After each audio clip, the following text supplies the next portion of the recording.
Since the 18th century, St. Louis, Missouri has offered travelers a hub to begin their adventures into the western frontier. Its nickname, the Gateway to the West, is symbolized by the towering focal point of the St. Louis skyline, the Gateway Arch.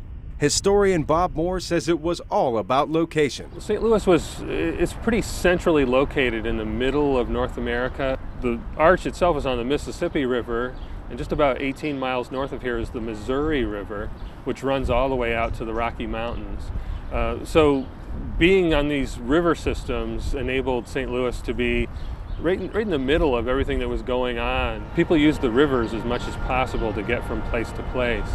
The city was already a natural stopping point for explorers coming from the Wild West and the bounty they were sending to the settled East, like beaver fur that was used for hats. Meriwether Lewis and William Clark started their expedition here when America's third president, Thomas Jefferson, one of the founding fathers, sent them to explore land bought from France in the Louisiana Purchase of 1803. But why did St. Louis develop on this particular piece of land? So when the first settlers came, there was a cliff face that was right next to the river.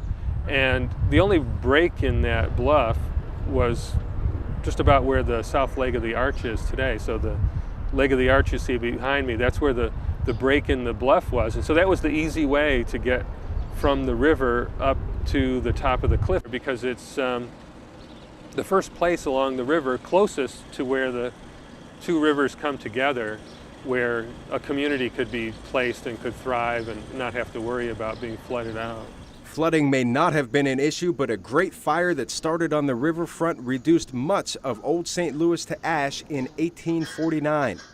While the American railroad system eventually lessened the importance of St. Louis as a trading capital, river transport still plays a role in regional commerce. And while Moore says the city never really bounced back from the economic downturn, it did still attract some modern industries, such as auto and airplane manufacturing.